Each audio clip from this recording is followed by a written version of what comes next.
Hoy nos encontramos con el doctor Gilberto Pérez, gran amigo de la casa, maestría, doctorado, además profesor de la UCLA, profesor titular, con vasta experiencia en el mundo veterinario, sobre todo en el área de genética, que es su especialidad. ¿Cómo está, doctor? Hola, ¿qué ¿Todo tal? bien? Muy bien, gracias Mira, por la invitación. y, wow, un placer para mí tenerte siempre acá. Y es una entrevista muy importante porque tu tema, por ejemplo, lo manejan muy pocos profesionales a este nivel acá en el país, y de hecho en el mundo incluso tampoco es muy común encontrar expertos en genética. Yo quisiera que me hablaras un poco de tu experiencia. Tu experiencia siempre ha sido en cerdos, ¿correcto? Bueno, no, al principio fue en bastantes años en rumiantes. Ok. De verdad que la parte en cerdo fue más reciente, pues. Y eso que tú comentas al principio, digamos, es un área que, como es muy densa desde el punto de vista estadístico, usualmente en el mundo veterinario, pues no se profundiza mucho. Y la verdad es que o sea, yo me dediqué a esto a lo mejor por un error de estudio. Yo debía estudiar alguna ingeniería o alguna cosa de esta, pero bueno, terminé en veterinaria porque en mi familia, pues, mi padre tenían fincas y ganado y eso. Y bueno, pero siempre me gustó la bioestadística y bueno, terminé metiéndome en estos temas que a veces son hasta contraintuitivos, porque a lo mejor lo conversamos más adelante, pero fíjate que cómo es posible que a lo mejor un animal que no se desempeñe muy bien sea mejor genéticamente que otro. Entonces, bueno, entender ese tipo de cosas y tratar de transmitirlas, eh, por eso es que hay poco nos metemos en esto. Hablemos un poco de eso, pues, de lo que tú estás comentando, de los cruces de los animales y todo. Por ejemplo, en el área de rumiantes, ¿estabas con grandes rumiantes o pequeños Con rumiantes? grandes rumiantes, sí, trabajamos bastante tiempo en eso.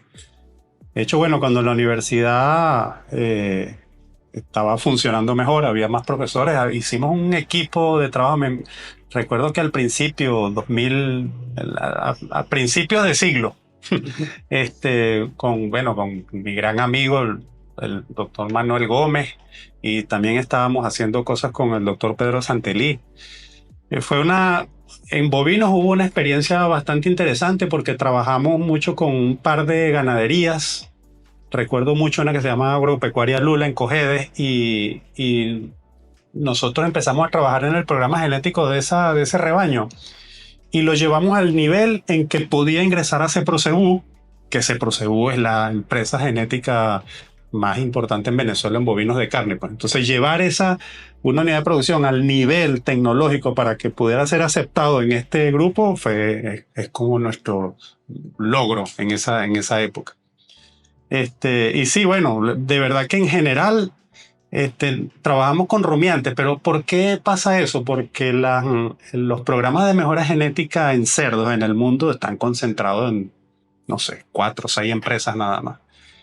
Y es muy poco usual que una empresa se dedique a este tipo de actividades de hacer mejoramiento genético en porcinos. Pero bueno, tenemos una en Venezuela que se dedica a eso de bueno, inversiones porcinas y justamente este colega que te acabo de nombrar, Manuel Gómez, trabajó un tiempo con ellos, él después se fue del país y tal, y entonces ahí ingresé yo a trabajar con ellos, pero es poco usual que haya una empresa pequeña que tenga un programa de mejora genética, por eso también es también poco usual que haya profesionales dedicados a la genética del sector porcino. Y, por ejemplo, esas empresas de genética, vamos a hablar del sector porcino, digamos que es el que mejor conocemos. Acá son muy pocas las que tienen genética en casa, digamos.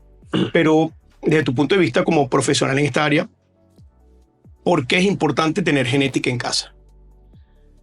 Bueno, para empezar diciendo que sí, que muy pocas tienen genética en casa y una sola tiene, además de tener la genética en casa, el programa de evaluación genético que respalda esa genética. Una de las cosas que ocurre cuando en las empresas, o sea, en el mundo, que está manejado por muy pocas empresas, que hay como una especie de monopolio o de oligopolio de la genética, es que, bueno, eso genera dependencia, pues, de empresas, de esas empresas extranjeras. Entonces, una de las, digamos, de las ventajas que tú tendrías es independizarte un poco, si tú tienes tu programa interno y tal. Por supuesto, también tiene sus desventajas. El progreso genético no va a ser de la misma velocidad a la que lo hacen las grandes empresas, pero bueno, pierdes un poco en intensidad de progreso genético, pero ganas algo de autonomía. Y cada cuánto tiempo, si soy el único que maneja mi genética, cada cuánto tiempo consideras tú que debo cambiar estos animales e ingresar entonces ahora ya animales nuevos y volver a comenzar este ciclo? Bueno, por supuesto, esas son variables que dependen mucho de, por ejemplo, del tamaño de la población que manejas. A medida que tu población es más pequeña, tienes más dependencia, con mayor frecuencia tienes que traer animales por un tema de consanguinidad, ¿verdad? Los animales se hacen, digamos, el parentesco que hay entre los animales, cuando la población es muy pequeña, empiezas a tener problemas. Entonces es un poco variable, pero digamos que en términos generales, con una población, un núcleo genético debería tener no menos en líneas maternas, no menos de 300 animales, y cónchale, alargándolo mucho, a lo mejor cada 4 o 5 años podrías traer animales. Ok, excelente. Sí. Y por ejemplo, con el tema de lo que es la evaluación, ya con tecnología de esa genética, ¿qué cambios has visto tú al usar todos estos equipos y esta alta tecnología versus como se hacía antes, que era todo, digamos, a lápiz y con una ruedita y con un cálculo y algo escrito? Yo diría que lo principal es darse cuenta, es saber lo que se hace con números y obtener los resultados. De eso se trata, porque mira, hacer selección de animales, bueno, tú lo puedes hacer de manera más o menos intuitiva, usando los datos que tienes y tal, y puedes pensar que vas progresando. Puedes creer que vas progresando, ¿no? Incluso se puede convertir en una creencia. Pero una vez que la empresa se mete duro en el manejo de los datos con los software que existen y haciendo el registro de la información y haciendo las evaluaciones genéticas con todos estos modelos estadísticos, tú puedes incluso graficar cómo vas y mirar las tendencias. Entonces, ¿va bien o va mal la cosa? ¿O va regular? Y dependiendo de cómo va, entonces hacer los cambios. Entonces, esa precisión que se tiene en los resultados, pues ayuda mucho a tomar decisiones a tiempo, porque fíjate, en el tema de genética, cuando tú tomas decisiones genéticas, estás pensando en las generaciones siguientes, no en el rebaño que tienes actualmente. Y si te equivocas haciendo eso, el resultado es generaciones después. Entonces, tener esa precisión a partir de los datos para poder tomar decisiones, esa es la ventaja de utilizar esa tecnología. Claro, porque los problemas los vas a ver después y ya va a ser muy tarde para corregir. O sea, vas a estar atrasado cuando lleguen los problemas y luego te vas a atrasar más tratando de solucionar. Sí, y lo hemos visto. O sea, una vez que graficábamos cosas, oye, mira, esto está retrocediendo. En este carácter estamos hacia atrás, entonces hay que hacer correcciones. Entonces, para eso sirve ese manejo preciso de los datos. Yo noto mucho que, por lo menos en lo que es producción animal, yo veo cómo se maneja el mundo de las aves, el mundo de los cerdos, y es todo un Excel. Es todo bien programado y todo medido al gramo. En rumiantes no se hace de la misma forma. Creo que los únicos que están aplicando alta tecnología en la actualidad, por lo menos acá en Venezuela, son los de los pequeños rumiantes, lo que son las cabras y las ovejas. Pero no sé si me equivoco, quizás tú tienes una información distinta, pero ¿por qué no se aplica tanto a los grandes rumiantes, que es lo que más consumimos? A ver, en el mundo de rumiantes y en el mundo hay, por supuesto, programas de mejora genética tanto en carne como en leche, bueno, muy exitosos y grandes.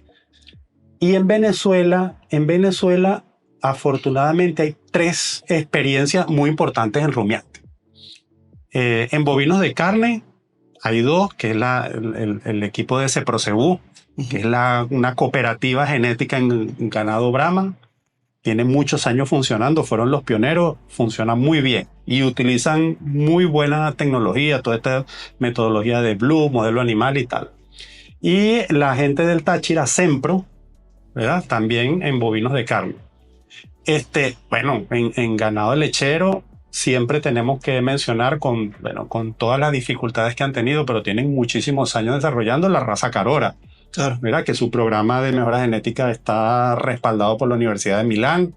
Entonces, bueno, a lo mejor si lo ponemos desde el punto de vista del volumen de animales que están metidos en Venezuela, a lo mejor tú lo ves como poco, pero son empresas muy, muy eficientes. De hecho, Venezuela, al menos en los años 80 y 90, tenían los mejores programas de mejora genética en bovinos de carne de Latinoamérica.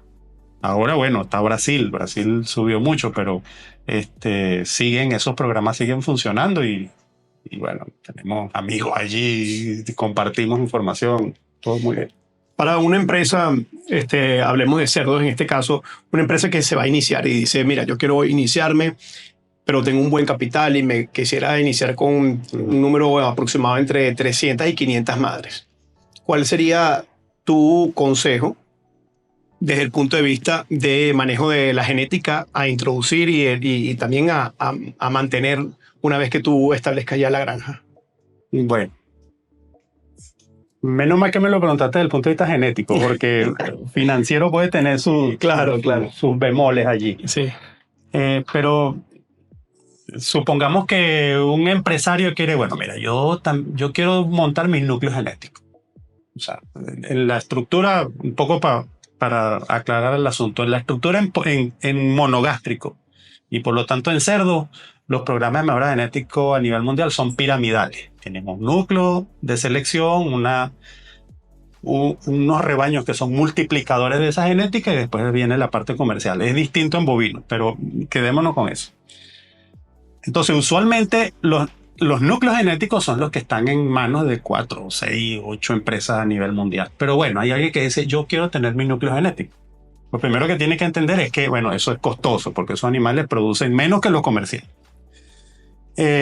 Lo segundo es que si va a hacer la inversión en tener un núcleo genético del tamaño que sea, dependiendo de sus necesidades de producción de animales de genética,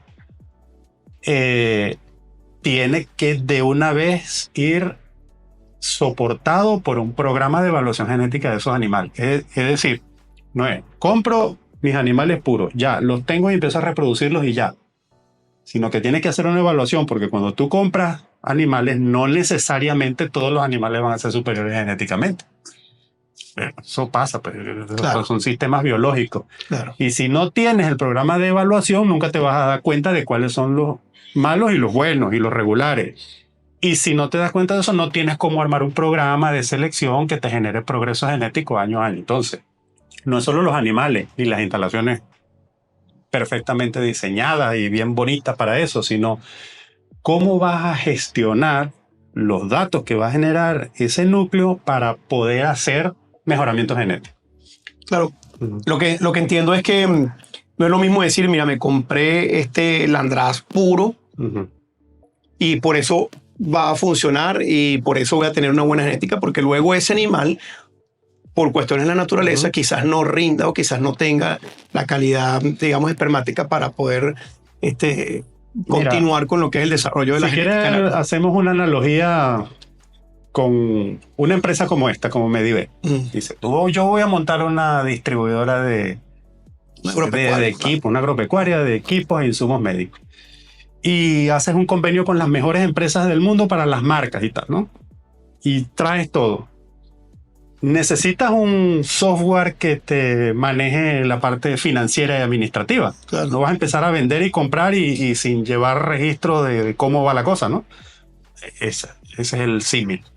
Ahora, por ejemplo, ahorita que el negocio de los cerdos está, digamos, relativamente bueno o no tan malo como antes. Ajá. Y veo muchas granjas pequeñas de 60, 80 madres comprando machos. Entonces se traen unos machos y bueno, vamos a empezar a reproducir. Pero claro, te traes un macho, pero no tienes laboratorio, no tienes examen. Entonces, ¿cuál es tu apreciación, digamos, de una situación como esa? Bueno, para poblaciones pequeñas de hembras, yo creo que comprar macho es muy costoso. Y yo creo que tiene dos problemas. Uno, el mantenimiento, ¿verdad?, del macho propiamente dicho, bueno, tiene su costo que es elevadísimo. Y en segundo lugar, desde el punto de vista genético, hay un término, un concepto muy importante que manejamos, que es el tema de la variación genética. Entonces, si tú tienes un solo macho o dos machos, pues todos van a ser hijos de esos machos nada más. Y además, cuando tú vas a comprar machos, es imposible que una empresa genética te venda los mejores machos vivos. Entonces, tú puedes acceder a mejor valor genético y con mayor variación genética si utilizas semen en poblaciones pequeñas. Entonces, y además, con tal cual como se ha desarrollado la tecnología de producir semen porcino, es súper económico comparado con tener un macho. Claro. Por supuesto, si te vas a meter en el mundo de la inseminación artificial, necesitará un nivel de organización y tecnológico X que permita que eso funcione. Pero definitivamente no solo es más económico, sino que es más eficaz desde el punto de vista de mejoramiento genético. ¿A qué cantidad de madres, digamos, tú consideras que vale la pena la inversión en tecnología de inseminación porcina? Y, por supuesto, también la inserción de machos para tener un núcleo de reproducción solamente. Es que tal cual como están las cosas, bueno, al menos aquí en el centro occidente, en el país, con las empresas que conocemos que venden semen, independientemente del número de madres, o sea, yo diría que, o sea, lo primero que hay que mirar es cómo hacer la inseminación artificial. Oye, tendría que tener un volumen de madres ya pasar de mediano a alto, ¿no? Por encima de, no sé, 500,000 madres en adelante para tener reproductores. Pero aún así sería, no sé, interesante explorar el tema de, entonces, bueno, no compro el semen, pero lo hago en casa, lo preparo, ¿no? Porque, bueno, además sabemos con todas estas tecnologías que tenemos ahora que la eficiencia en el uso del semen es mucho, en el uso del macho es mucho mejor si le extrae semen a que si lo usas para monta natural. Claro, bueno, monta natural muy poco, de hecho, por lo menos en granjas especializadas, casi nulo. En base a la población, digamos, actual de Venezuela, que bueno, todo el mundo maneja números distintos, ¿verdad? Sí. Y tomando en cuenta la genética que tenemos, que ha sido refrescada cada cierto tiempo, ¿cómo ves tú el futuro, digamos, de la genética porcina venezolana? Bueno, con la información que tenemos de las últimas importaciones que han ocurrido a lo mejor en los últimos 2-3 años, en términos generales, yo creo que la población global en Venezuela, si se hace una buena gestión del asunto, va a tener un repunte, ¿verdad?, en características productivas, porque, bueno, hacía falta. Hay que entender lo siguiente, es muy importante que esas grandes empresas sigan existiendo porque como son poblaciones, núcleos genéticos muy grandes, ellos tienen un progreso genético muy acelerado, muy elevado, que no se puede tener con poblaciones pequeñas. Y claro, lo ideal es aprovecharse de eso.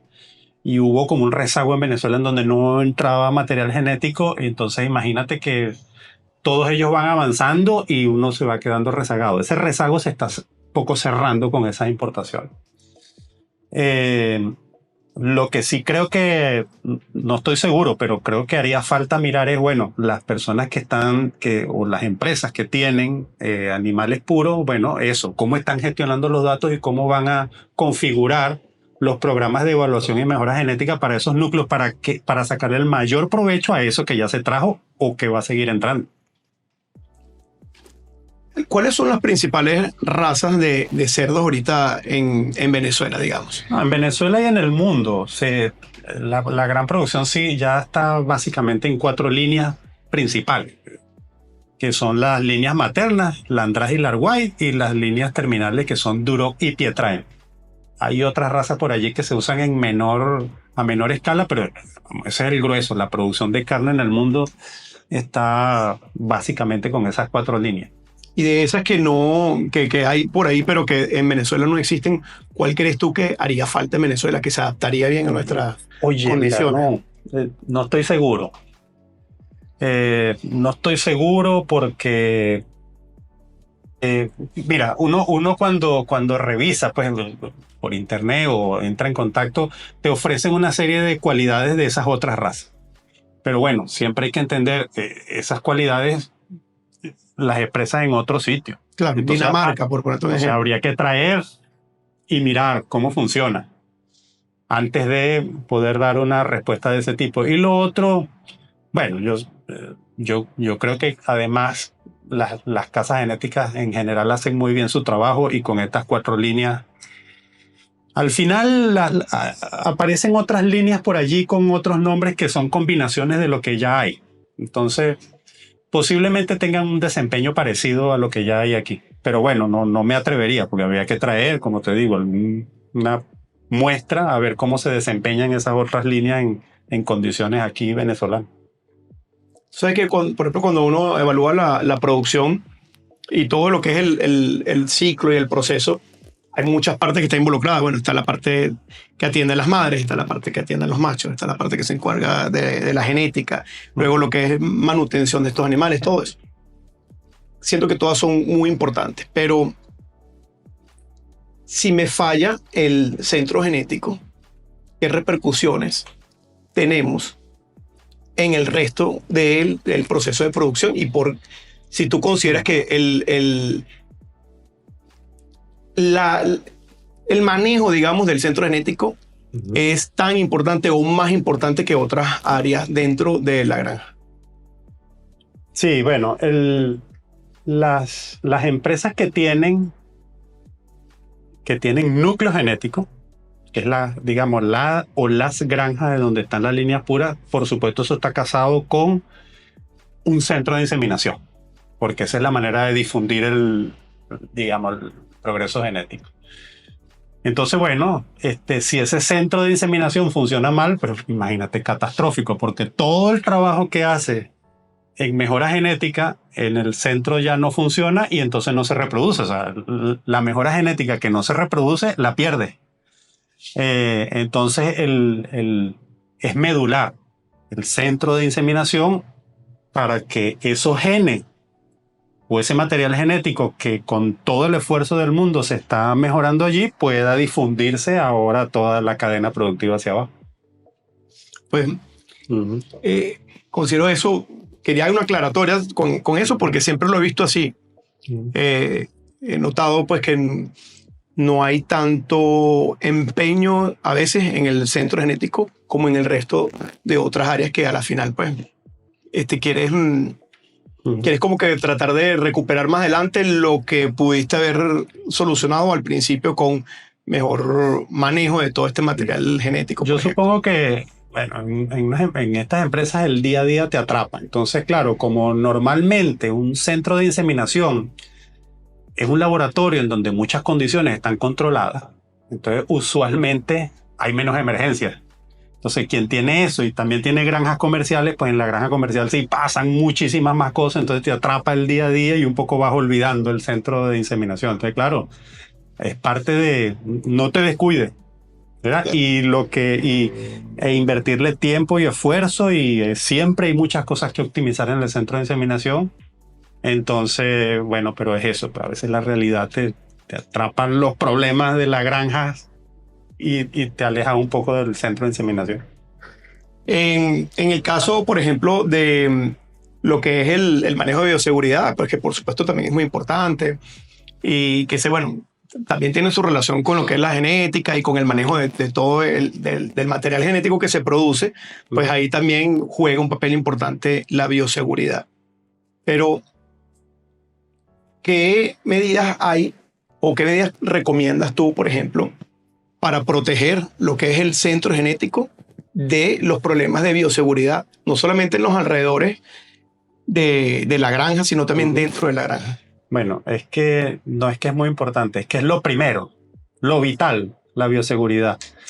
Mira, no voy a dar recomendaciones puntuales porque si vas a montar un centro de esto, bueno, ahí existen ya unos protocolos de bioseguridad montados que se saben cuáles son, y entonces tu trabajo es, o tu papel es, bueno, mira, primero hacemos todo esto. Apoyarse en un asesor o una empresa asesora de bioseguridad, y eso es lo primero y lo fundamental. Todo lo demás viene después de eso. Mira, un problema de bioseguridad en un centro de inseminación, bueno, y alguna enfermedad que te metas ahí, la difundes a toda la cadena. Así, de ese tamaño puede ser el problema. Tiene un problema de bioseguridad al final, en las granjas comerciales, bueno, y te queda encapsulado allí, lo puedes resolver. Pero si está en el centro de inseminación, riega. A lo mejor pierdes una población completa. Claro. Bueno, y por ejemplo, en el tema ya de las granjas, hablando ahora de las granjas tecnificadas, las granjas grandes acá en Venezuela, que pues, la mayoría de los que están en este medio saben cuáles son, que digamos que has aprendido tú de la industria, que tú veas que se puede aplicar o que es necesario en todas estas granjas desde el punto de vista de genética. Sí, eso es interesante. Fíjate que cuando a mí me llamaron para entrar en el sector porcino, tuvimos una reunión y yo le dije, no sé nada de esto. Eso fue en el 2019. Ahí estaba, lo nombro nuevamente, mi amigo Manuel Gómez, y porque bueno, en el mundo de rumiantes y tal, y de hecho al principio, bueno, había mucha terminología que yo no la conocía. Entonces, fíjate, por supuesto, en la parte genética se me fue muy fácil porque es aplicar los principios básicos que se aplican en cualquier especie, pero me gustó mucho entrar en ese mundo de las operaciones porcinas de monogástrico, porque sí tienen diferencias sustanciales a cómo se manejan las cosas en rumiantes. Y lo que yo veo desde el punto de vista genético en Venezuela es que, fíjate, yo lo veo así, creo que hay una sola empresa, que es Inversiones Porcinas, que además del núcleo genético tiene el programa de evaluación genética que permite tomar las decisiones correctas. Y yo creo que no solamente en un núcleo genético, sino a niveles más bajos, a nivel de multiplicadoras, también se podría hacer un trabajo de evaluaciones para tomar mejores decisiones. Entonces, posiblemente las empresas que están actualmente en Venezuela deberían, porque ¿cómo miran la genética actualmente? Compro la genética y hago una selección muy básica en multiplicadoras, pero puedo hacer algo más, puedo medir algo más. Puedo tomar algunas otras decisiones, puedo tener algo de reemplazo, puedo tener, si tengo puras hembras comerciales, puedo tener, a lo mejor llegar al nivel de multiplicadora. Yo creo que muchas empresas tienen el nivel como para explorar eso, para ver si podrían tener, bueno, ahora no solamente tengo hembras comerciales, sino que ahora voy a producir multiplicadoras. Y estamos hablando de que esto sería una inversión en talento humano o una inversión en tecnología o combinación de ambos. Sí, bueno, de ambas, porque hay dos cosas. Bueno, primero, por supuesto, la tecnología, y vamos a hablar de tecnología, no hablemos solamente de equipos, por ejemplo, de evaluación seminal, sino los software. Uh-huh. Los software que hacen las evaluaciones genéticas son software muy especializados y no son muy sencillos de manejar, no son muy amigables. Entonces, si te vas a meter por ahí, entonces tienes que tener ahora el talento humano enseñarlo a que sepa manejar esa base de datos para poder tener los resultados. Entonces, sí, son las dos cosas. Sí, el tema de los software, y bueno, ojalá que alguien que se encargue de desarrollar software lo escuche, es que por lo menos yo que instalo los programas y que instalo los equipos, me toca, yo te puedo instalar el equipo, pero no tengo ni idea de lo que hace. Puedo ponerte a funcionar el programa, pero no tengo ni idea de lo que hace. Entonces luego hablo contigo, el médico veterinario, que es el que me dice, hey, ¿cómo hago para esto y esto y esto? Entonces ya por ahí siento yo que vamos un poquito mal con todo esto en el mundo de la veterinaria, porque o sea, el veterinario no es desarrollador de software. No. Y el desarrollador de software no es veterinario. Tendría que ser alguien que sea ingeniero en sistemas y a la vez zootecnista o médico veterinario o ingeniero agropecuario. Yo creo que ahí es donde empiezan los problemas, ¿no? Y por eso creo que siempre es bueno tener un software que venga del mundo porcino y que, por supuesto, sea el más común porque es el que va a tener más input, más entrada de sugerencias, va a ser un poquito más adaptado a lo que de verdad quiere la granja, ¿no? Por eso mucha gente usa la tablita de Excel, que yo siempre... Claro. Bueno, porque la tablita de Excel la haces a tu medida, pero no te procesa el análisis de datos de la misma forma que te lo va a hacer un software especializado. Sí, yo diría que, a ver, Excel, a mí me gusta mucho Excel, pero tiene un montón de funciones que normalmente a lo mejor usamos el 5 o el 10% de eso. Y manejar datos en Excel no es tan fácil porque a veces, o sea, tú registras todo, pero después cuando vas a procesar tardas demasiado. Yo creo que por eso entonces existen ahora los software de gestión ganadera. Esos son otro tipo de software. Tú metes la información y esos software te devuelven indicadores, gráficas y tal. Y el último nivel son las evaluaciones genéticas, y ahí sí se complica un poco más el asunto, porque las evaluaciones genéticas, para hacer evaluaciones genéticas tú tienes que construir unos modelos estadísticos y el modelo cambia con cada población y con cada circunstancia.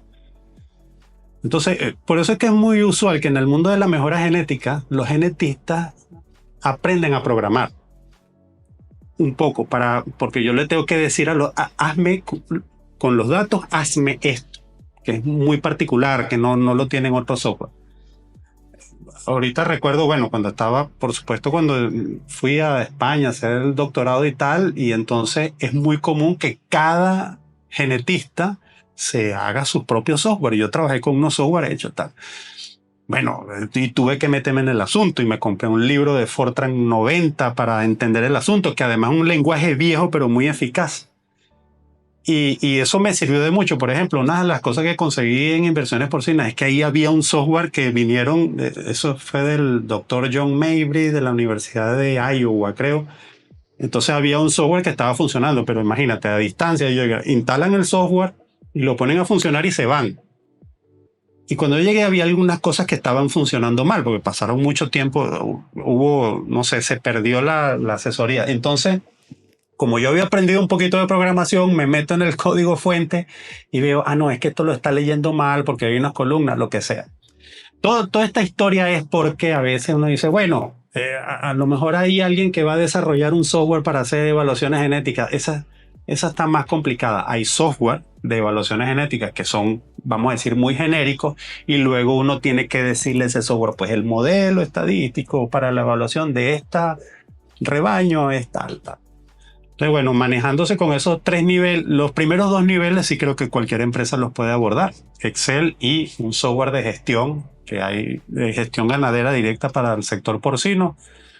Pero volviendo a tu pregunta de cómo subir el nivel ahora para hacer genética, sí hay unos software de uso libre, pero bueno, los manuales son densos y el manejo de esos software es un poquito más complicado. Bueno, es que yo creo que en general, mira, yo diría que el mejor consejo que uno le puede dar a todo lo que son estas explotaciones ganaderas, de ganadería de rumiantes, de ganadería porcina, ganadería avícola, es que si te vas a ir con un software, que sea un software que esté en Venezuela o que se le dé apoyo y soporte técnico en Venezuela, porque si no pasa lo que tú estás comentando, de que viene una persona de Iowa, Estados Unidos, entraron a hacer una broma y se fueron. Y luego no hay soporte, o el soporte es a distancia que es algo que te ofrecen mucho ahorita, pero a distancia hay muchísimos problemas, sobre todo porque nosotros, por lo menos las granjas venezolanas, están todas en las afueras, no hay internet, si hay internet es lento, y que sí es cierto que tú gran parte, digamos, de los problemas los puedes solucionar a distancia, pero la parte que no puedes sigue siendo muy grande. Yo no te puedo decir un porcentaje,